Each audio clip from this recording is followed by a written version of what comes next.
You know what I could really go for right now? Literally anything that comes in a McDonald's carton, wrapper, or bag. Or a McDonald's cup. Yes, any of those items should do it. We've got your cravings covered. Now stop in for the flaky Filet-O-Fish, the crispy snack wrap, or large fries for just $2.99. Limited time only. Price and participation may vary. Cannot be combined with any other offer. Ba-da-ba-ba-ba. If you work in university maintenance, Grainger considers you an MVP because your playbook ensures your arena is always ready for tip-off. And Grainger is your trusted partner, offering the products you need all in one place, from HVAC and plumbing supplies to lighting and more. And all delivered with plenty of time left on the clock, so your team always gets the win. Call 1-800-GRAINGER, visit Grainger.com, or just stop by. Grainger, for the ones who get it done.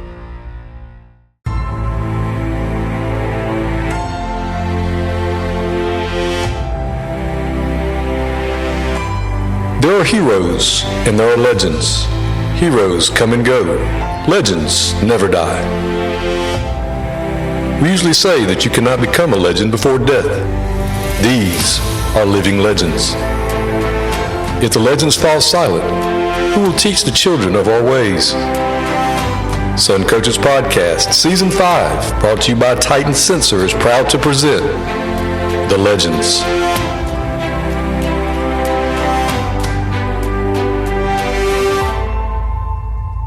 Sun Coaches is proud to partner with Titan Sports for the next 4 seasons on Sun Coaches Podcast. Titan GPS delivers technological superiority and improved player performance through wearable GPS made for high school football and strength and conditioning. From speed training to athlete recruit to workload enhancement, Titan is the easy-to-use yet comprehensive GPS tool to get it done. There's no minimum to get started, and Titan will walk you through every step to success. Message us on X at Titan Sensor to learn more and get in touch. Welcome to Sun Coaches Podcast, Season 5, the Legends Series, and I got one with us today that he's done a lot. He's been a high school coach. He's been a college coach, won back-to-back state championships at Peach County, has 170 wins on his resume, and still cooking. Coach Rance Gillespie, thanks for being on with me. Well, I appreciate you having me. I am flattered to be considered a legend. I don't know how accurate that is, but I'll certainly take it at this point in my career. And, you know, you look back over 30 years, there's no way that I would have thought anybody would have put me in that category, but I'm certainly flattered and honored to be here. Well, I appreciate it. And Coach, like we do with everybody, start by telling us where you grew up. I grew up in Clayton, Georgia, extreme northeast corner of the state, and loved every minute of it. I say it's a lot like being raised in Mayberry, and it's changed a lot since I was there. I haven't been back in 30 years since I graduated high school, but still think the world of it. It's a great place. It was certainly a great place to grow up, and made some lifelong friends there. And where'd you go to high school? I went to Rabun County High School. And what all did you play in high school? I know back then we all played more than one thing, generally. Yeah, the specialization was not a thing yet. So, I was fortunate enough to be brought up by a mother and a dad that didn't allow you to stay in the house, and so they kind of kicked you out. And you just you did it all. I played football, basketball, baseball, and golf. Believe it or not. So you wouldn't believe that I played golf in high school based on my golf game now, but I did letter in 4 sports in high school. And, like you said, we kind of did everything. And, I think to a certain extent, maybe as coaches, we've ruined a little bit of that, because I think there's certain benefits from that the sports get from playing off one another. And I certainly don't believe in specialization. Well, I know Coach Teague and Coach Barden said in their episodes that we've gotten away from high school sports being extracurricular these days. And I think that's part of it too, is making them specialize. Well, it's unfortunate that, there's a trend, and I know you hear, if you turn on Sports Center, you hear Coach Saban talking about, how we've really kind of warped what college football's about. College football's supposed to be about making an investment for later in life, not the final investment. But I think as college football changes, high school football can't do anything but. And so certainly there's a lot of evolution that has gone on from the time that I played to the early point of my career to maybe especially the last 3 to 5 years. It's changed more than ever. But I still have a passion for the game. Absolutely. So did you get an opportunity to play college ball after high school? I did. That was the ultimate goal. I was lightly recruited, I guess is the best way to put it. And at the end of the day, I had grown up always wanting to play for the University of Georgia, got an opportunity to walk on there, and that's what I chose to do and wouldn't trade it in the world. I was the guy that, was replicating a corner from Ole Miss, replicating looks, took a lot of pride in what I did and made a lot of friends and formed a lot of friendships and really established some beliefs that I have as far as a culture is concerned. So, I wouldn't change that. It was a tough go. And there ain't nothing easy about being a walk-on, especially in 1980s and early 90s. It was tough, but I cherish those times. So when you were in college, did you know that you wanted to coach, or did you go to school to major in something else and wandered into the wrong line, or how did that work out? Yeah, so that's a really cool story for me. So like most of us, when I was 17, 18 years old, it was every bit about how much money I could make. So if you look at my picture, my freshman picture at the University of Georgia, underneath it says pre-med. And so that's what I was. And so I knew my grades were going to need to be important and all of that stuff. And I did. I poured into my grades. I was on the directorate honor roll for the first two straight years, every semester. And, and was able to walk on, play football. That gave me my out. And then, like I said, I was a walk-on backup and really had poured myself into, the classes and started to look around. And I was like, I dreaded going to class, but I enjoyed getting back to the dorm and hanging out with my guys and that fellowship.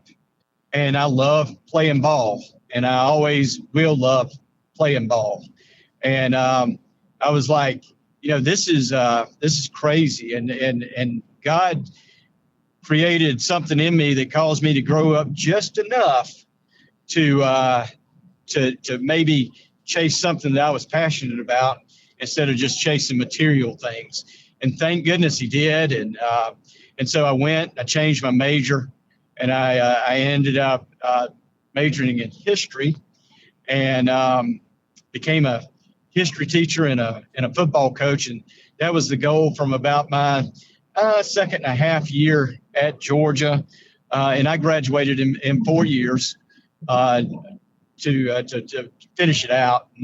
It still wasn't the most mature thing, because even with that being the decision, it was still all about me. But I think in the coaching world, God chose to put me there so that he could allow to continue to grow me and allow me to continue to mature and realize that life's not about me, and put me, thank goodness, in a profession that I finally realized that life's about along the way. And I certainly think coaching is a great platform for that. So what was your first job out of college coaching? So my first job was, I was convinced at that point I wanted to be a college coach. And I had done my student teaching under T. McFerrin at Elbert, and was able to be exposed to some really cool stuff.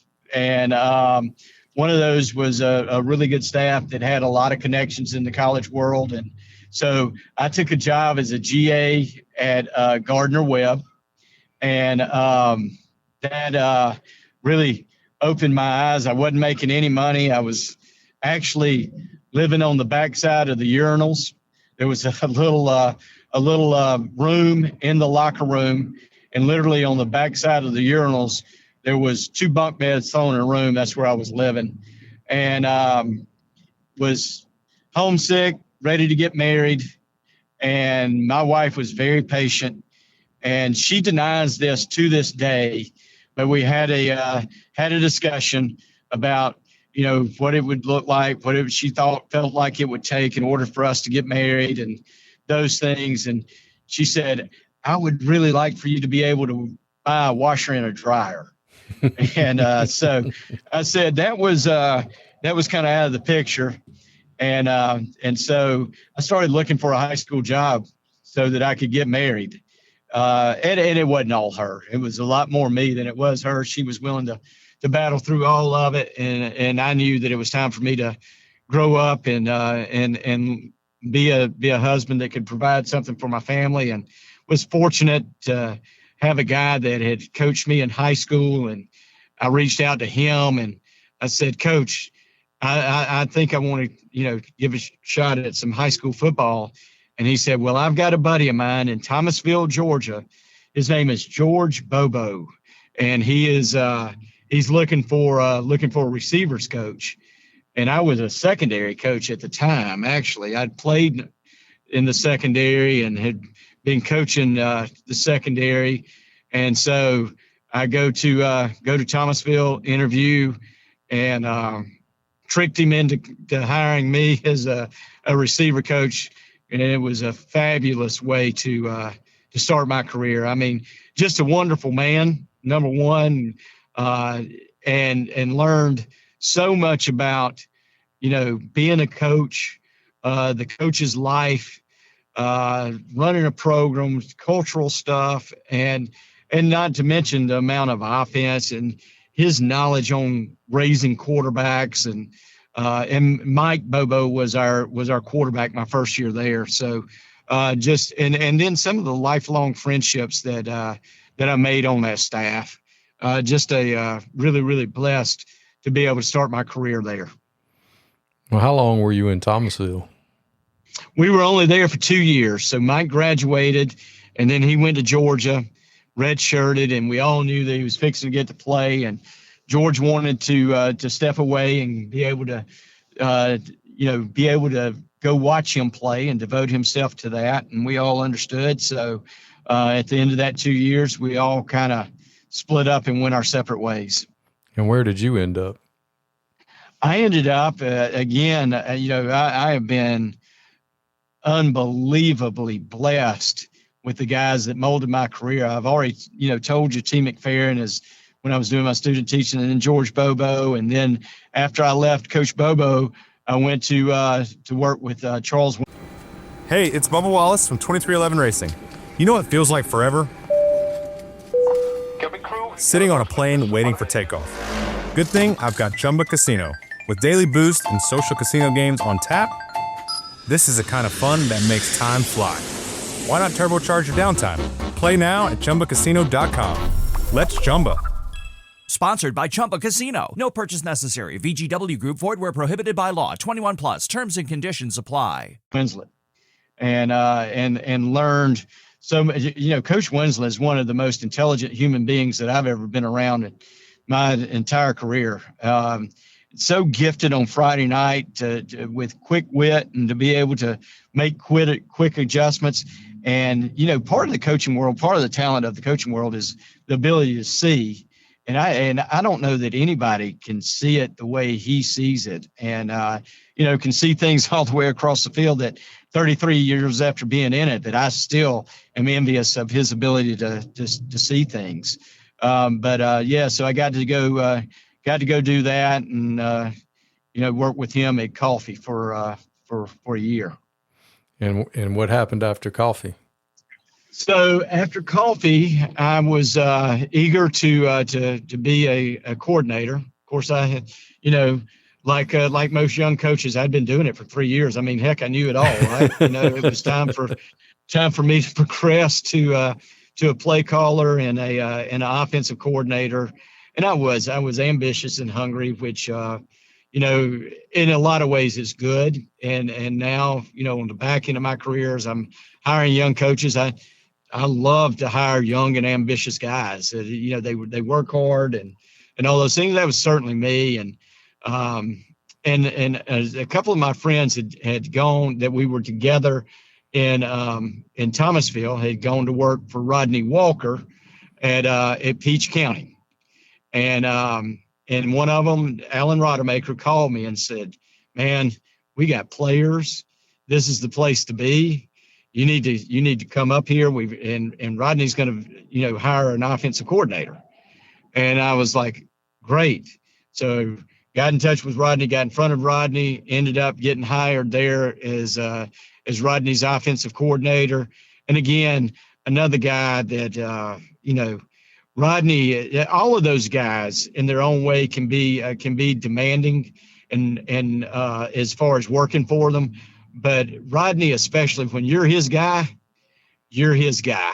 And you knew how much that guy loved you, and he bragged on you all the time. And and there were days where he was in your behind 3 feet too. And that was great for me. It was, young and full of himself. And occasionally I probably did need to be brought back down to earth. And it was a wonderful experience. And again, I worked for 4 incredible men and who molded everything about how to coach, what the culture should look like, the discipline of a football team. It all starts with toughness, and those things have never left me. And so, I know there's very few people that have the opportunity that I had to work for 4 men of that caliber, and I am just extremely blessed. And y'all won a state championship there, didn't you? We played for one, and in '98, and got beat by Daugherty. And that's right. That was Big John. Big John was at Daugherty. That's right. Yes, and he had some ball players. Yeah, they had they some were dudes. Yes, they were tough, and John was all about toughness, and you knew it was going to be a physical battle when they stepped on the field with you, and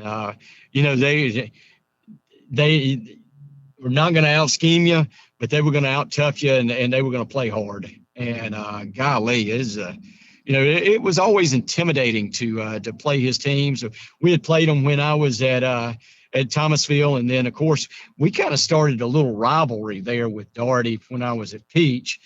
We ended up seeing each other a couple of times in the playoffs. And when I ended up going back as a head coach, we ended up playing them for a state championship. So got a lot of respect for the program that he established there, and just, what they were all about.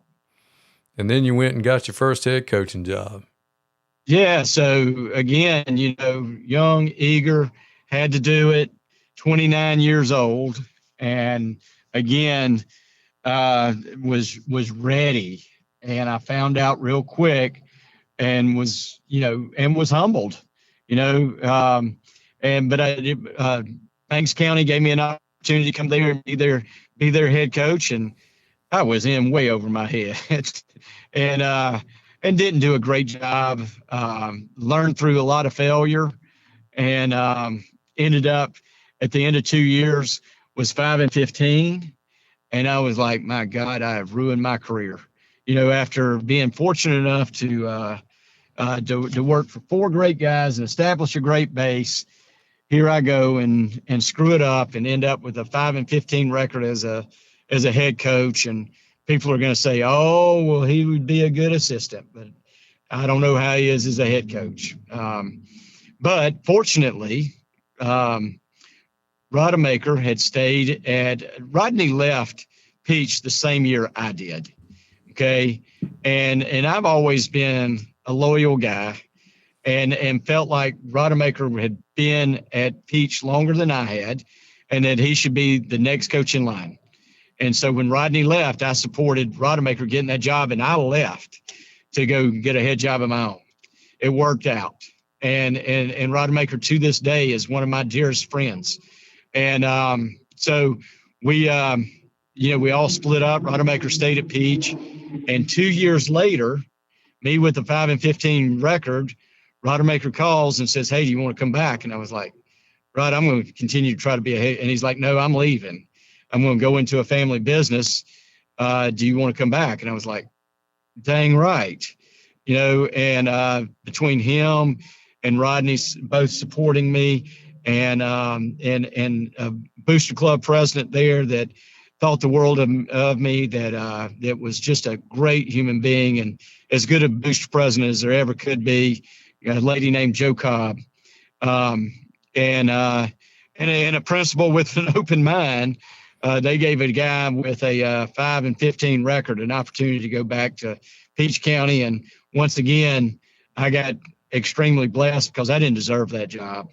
But I got it, and my career flipped immediately. We had some players and we won some games. I was able to put together some really good staffs, and was there for a 6-year run. And I think over the 6-year run, we played for 3 state championships, won 2.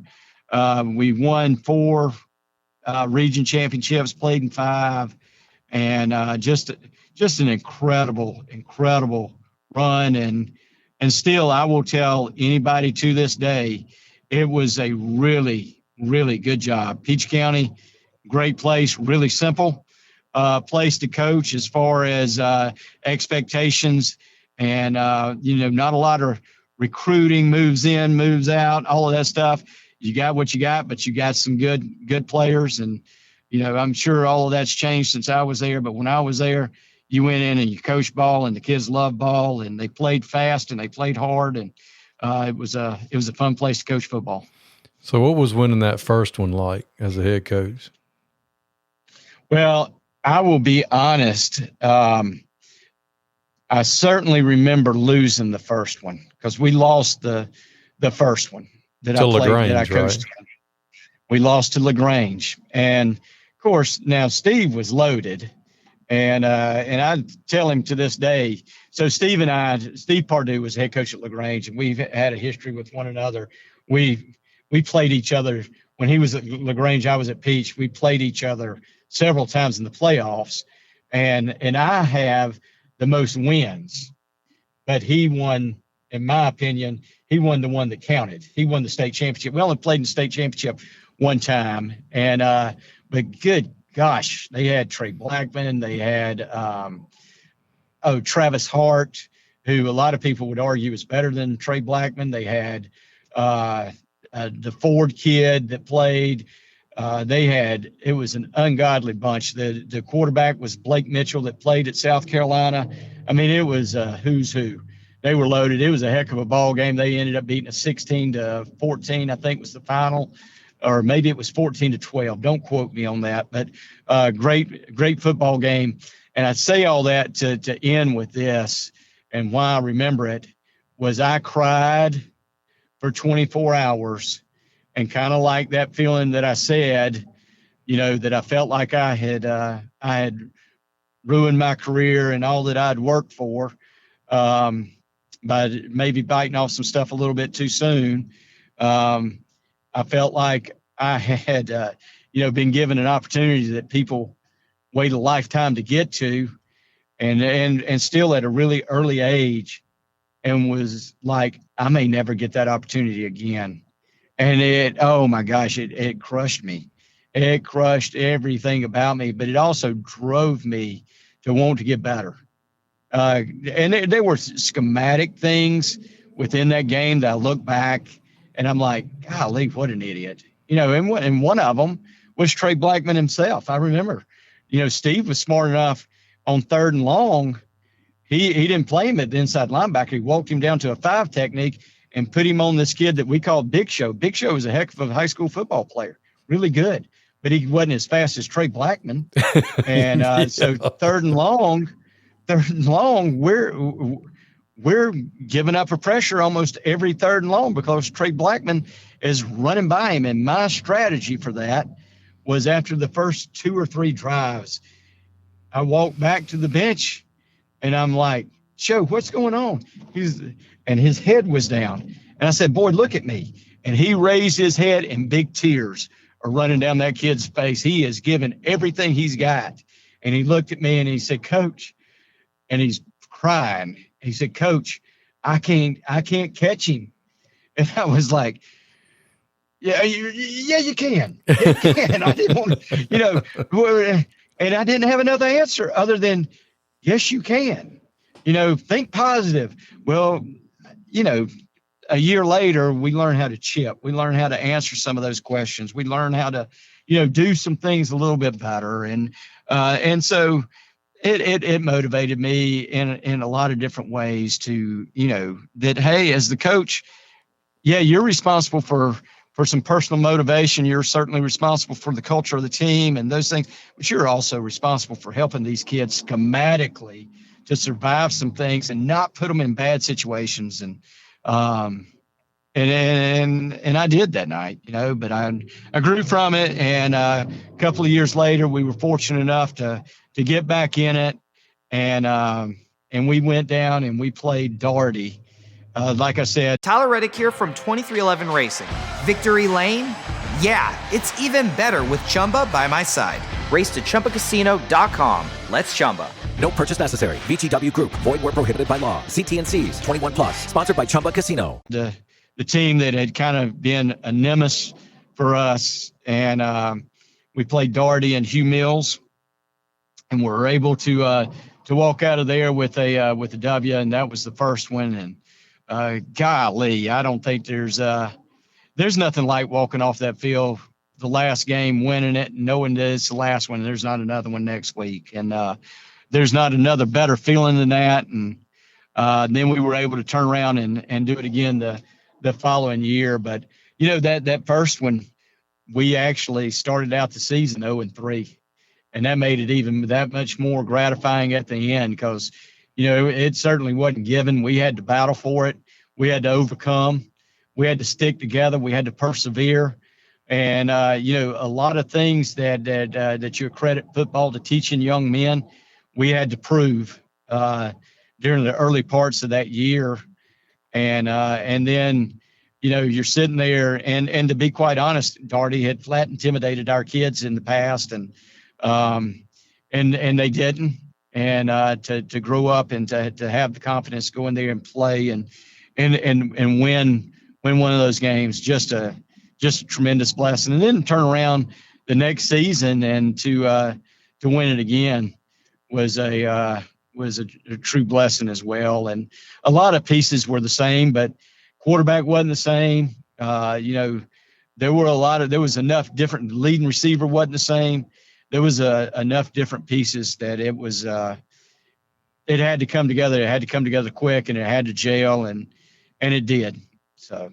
Well, that was one thing. One of the things I've noticed that the guys that have won multiple state championships always say that even the back-to-back guys are like, well, the next year you would think they're going to kind of be the same, but they're really not. It's a totally different team. They might not have been as talented, or they might not have been as whatever. They might have been more focused, or they might have been more,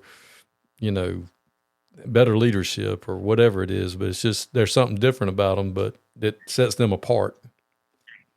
No, I will tell you the most talented team that we had at Peach County was the year before the state championship.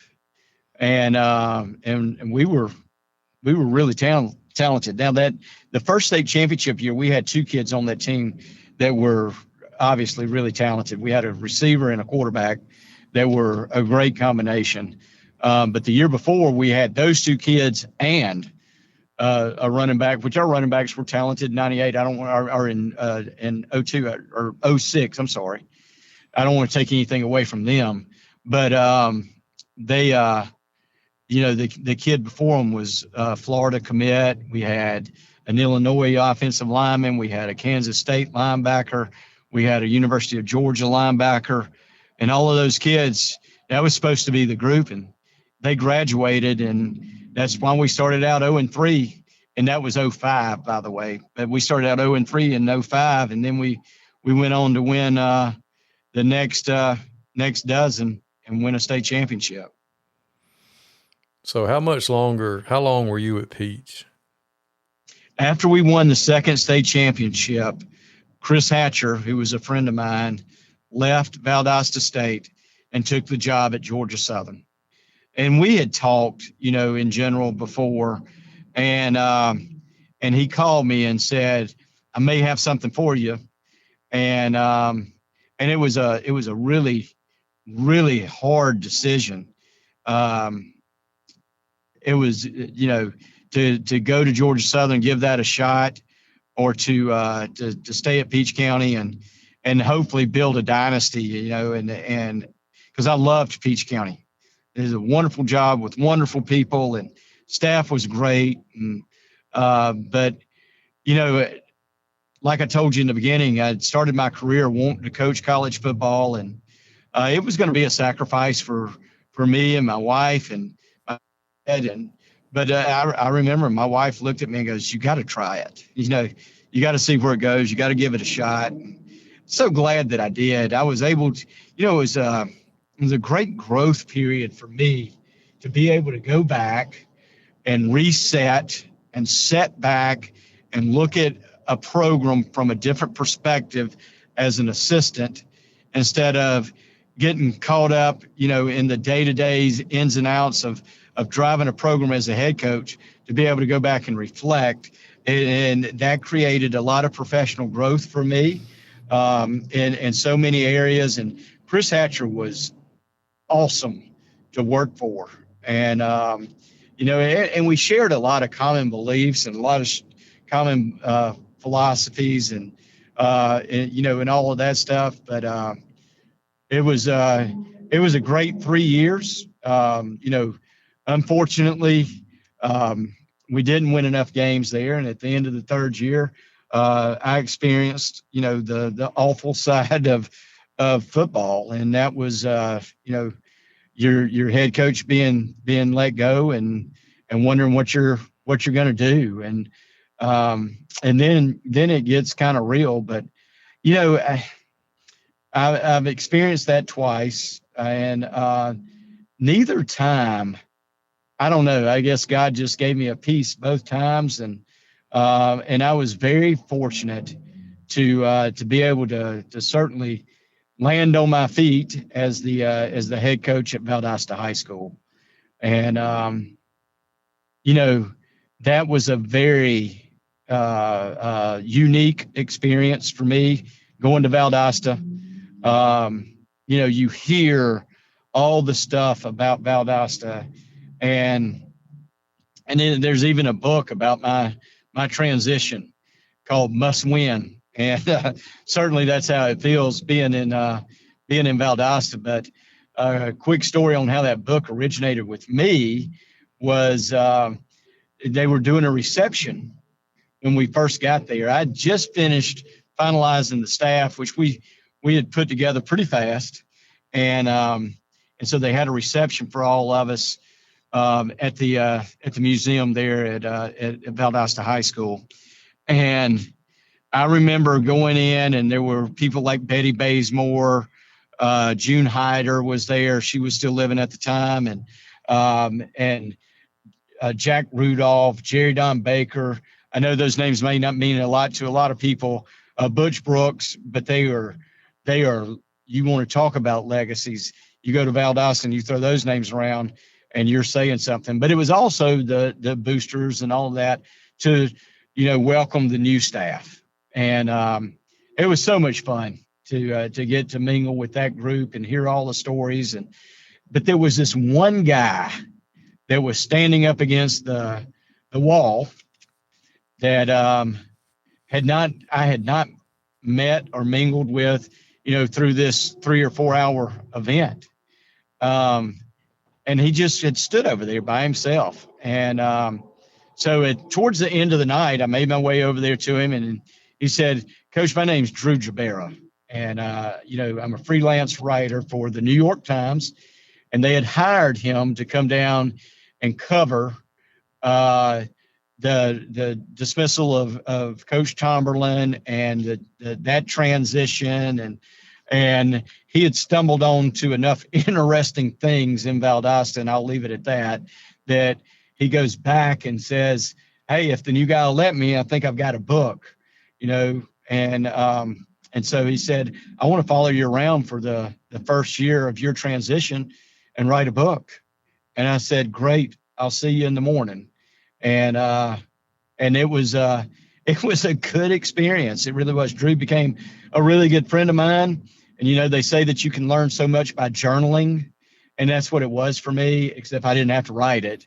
Nor would I wouldn't have been that disciplined to do that on a daily basis. So there's some really funny stories in there, about a guy named David Waller, who was he was the chairman of the Booster Club. He was also the chairman of the board at one point, and was a guy that was the local heating and air, just to allude to all the other stuff that he was able to do.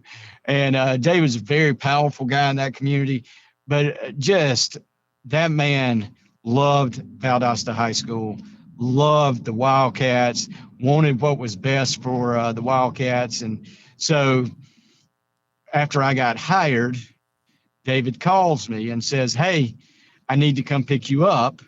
There's a group of people that, as the head coach, you need to know, and you need to know about their history. And I'm like, okay, awesome. Sounds good. I get it. Okay, come get me. And so he did. I get in the car, and we go downtown, and almost right across from the stadium, there's a graveyard. And we pull into the graveyard, and the car stops. And I'm like, Lord, what are we doing? And he goes, get out. I want to show you something. And so we get out, and we're walking down a row of plots and graves. And he's like, I own almost every one of these. And I was like, okay. And we get to one, and he goes, that's where my wife and I are going to be buried together one of these days. And I was like, okay. And then there's an open one, okay, and we go to the next one. No, I'm sorry, okay. Next to him was Coach Hyder, because Coach Hyder was his best friend. He goes, that's Coach Hyder's buried right there. That's my best friend. And one day I'll lay next to him, and we'll talk about Wildcat football. And then there was one for Nick's wife, or Coach Hyder's wife. And then there was an open one. And then there was one where Coach Bazemore was, and there was one for Coach Bazemore's wife. And so I'm kind of going through my mind, what's up with the open one? And he goes, I own that one right there too.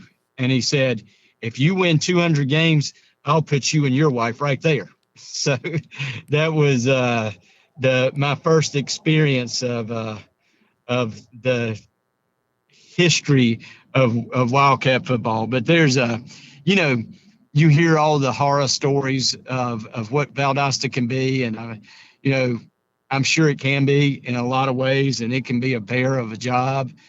My experience there was awesome. I loved it. We were successful.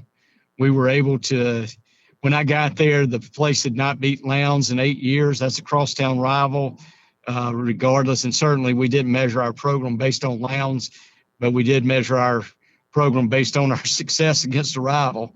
And we were able to beat them, able to split with them over my 6-year period there, and really flip the. Tyler Reddick here from 2311 Racing. Another checkered flag for the books. Time to celebrate with Chumba. Jump in at ChumbaCasino.com. Let's Chumba. No purchase necessary. VGW Group. Void where prohibited by law. See TNCs. 21+. Sponsored by Chumba Casino. Place. As far as a turnaround, that may be the best turnaround that I've had throughout my career, and just really, really proud of what we accomplished there. Got an opportunity to go back to Georgia Southern. So I found out real quick that they weren't, upset with me, but just give them time, and they would be. So we were right on the verge, and I left, one of the things that I've really prided myself on, or there's 3 head coaches that are out there because I left. One at Peach, who won a state championship. One at Valdosta, who the year after I left won a state championship, and one at Hart, who I'm pulling forward to win a state championship.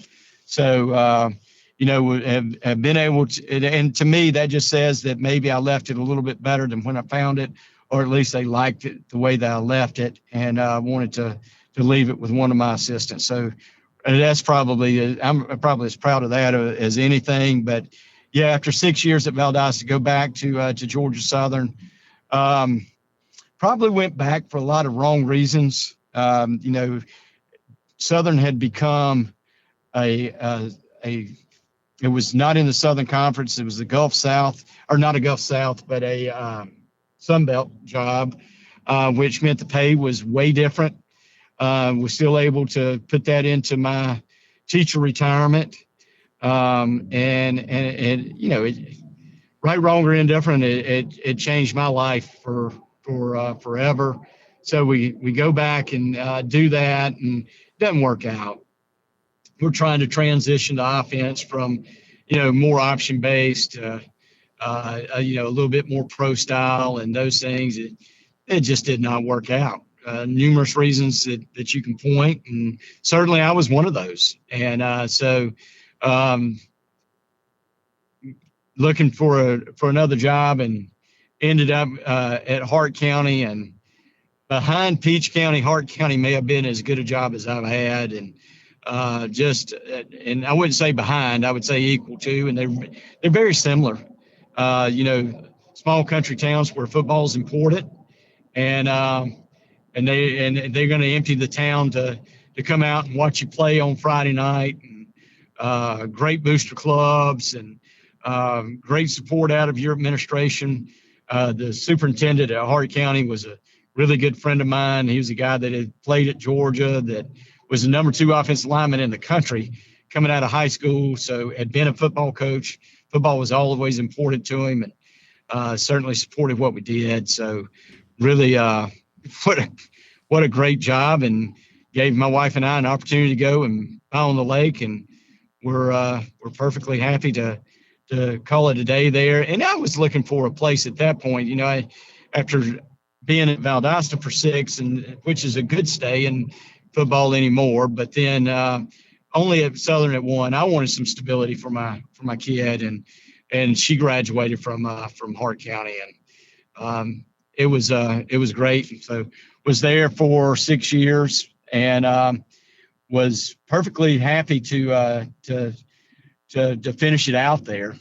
And I got a call from Mike Bobo, and Mike said, "Hey, there's a job over in Columbus that Kirby and I know a couple of people over there, and they had called us, and we gave them your name. Do whatever you want to with it."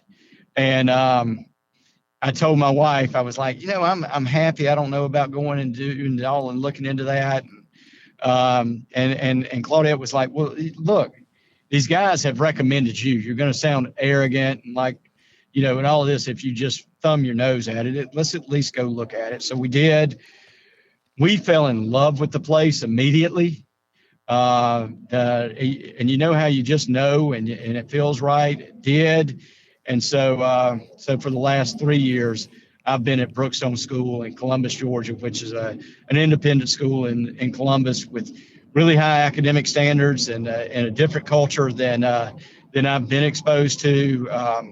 But really proud of what we've accomplished there. I mean, we've played in 2 semifinals and 1 state championship in 3 years. So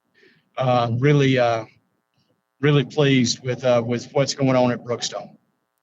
That's awesome. So what are some things over the years that have changed with the coaching profession that you may like or don't like, or as far as high school goes, that you've noticed that you didn't really have to worry about when we first got started? Oh, I was talking with a friend of mine, and we had both worked for Coach Walker at different points in our career. And we were talking about, some of the things that I remember going on as an assistant at Peach, and that he remembered at a couple of, and I was like, did we really do that? So certainly there's a,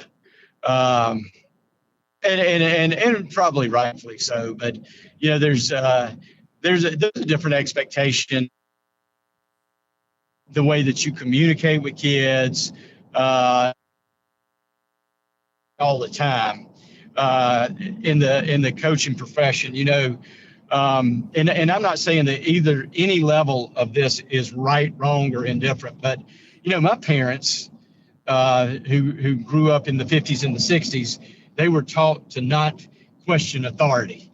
Then they raised me, and in the 80s, in the late 70s and 80s, that to question authority, at least question. And then I've really jacked the whole system up because I raised my kid, this last generation, that they are the authority. And I think that as a coach, if you don't have your finger on how all that's changing, you're not going to be effective.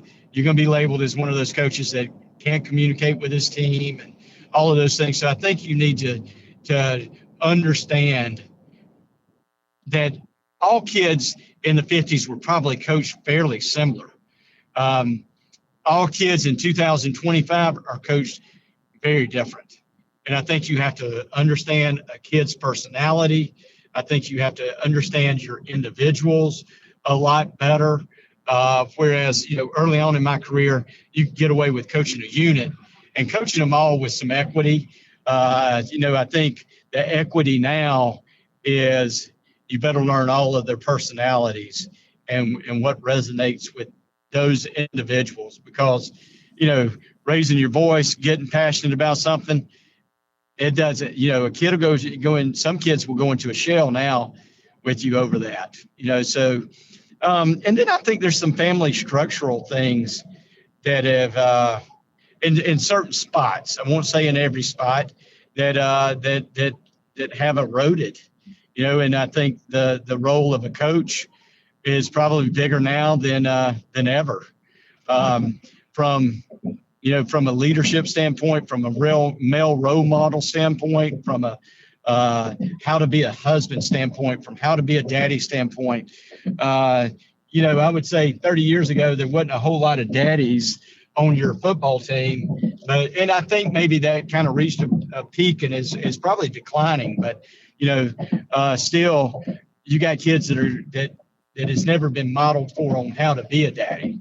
And so I think the expectations of the coach has probably expanded to a certain extent over a 33-year career. I don't think all of those things are bad. I think for the most part, you accept those roles and you grow with those roles. And, like I told you to begin with, God gave me a platform to change some lives, and I'm grateful for that platform every day. And I know everybody quotes the Billy Graham, quote of a preacher can reach a congregation and a coach can reach, even more with all the different teams that he is able to coach. And certainly that's not the exact wording of that, but I think it's accurate. I think, and I think it's even more accurate as we move on in my experience with it. And lastly, I will say this.